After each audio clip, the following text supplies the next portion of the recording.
দেশের অভ্যন্তরীণ নদীবন্দর সমূহের জন্য আজ মঙ্গলবার 14 জুলাই দুপুর 1টা পর্যন্ত ঝড় বৃষ্টির বিশেষ সতর্কতা জারি করেছে বাংলাদেশ আবহাওয়া অধিদপ্তর।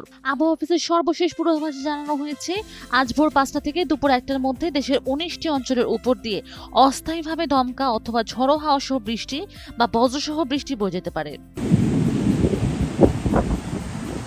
বিজ্ঞপ্তি তথ্য অনুযায়ী রংপুর, দিনাজপুর, রাজশাহী, পাবনা, বগুড়া, টাঙ্গাইল, ময়মনসিংহ, ঢাকা, ফরিদপুর, কুষ্টিয়া, যশোর, খুলনা, বরিশাল, পটুয়াখালী, কুমিল্লা, নোয়াখালী, চট্টগ্রাম, কক্সবাজার ও সিলেট অঞ্চলের উপর দিয়ে এই ঝড় বৃষ্টি বয়ে যাওয়ার সম্ভাবনা রয়েছে। এ সময় এসব এলাকার উপর দিয়ে দক্ষিণ অথবা দক্ষিণ পূর্ব দিকে ঘন্টায় 45 থেকে 60 কিলোমিটার বেগে অস্থায়ীভাবে দমকা অথবা ঝড়ো হাওয়া প্রবাহিত হতে পারে। ঝড়ো আবহাওয়া ও আকস্মিক ঝড়ের আশঙ্কায় এসব অঞ্চলের নদী তীরবর্তী নৌযানগুলোর নিরাপত্তার স্বার্থে নদীবন্দর সমূহকে 1 নম্বর সতর্ক সংকেত দেখিয়ে দিতে বলা হয়েছে।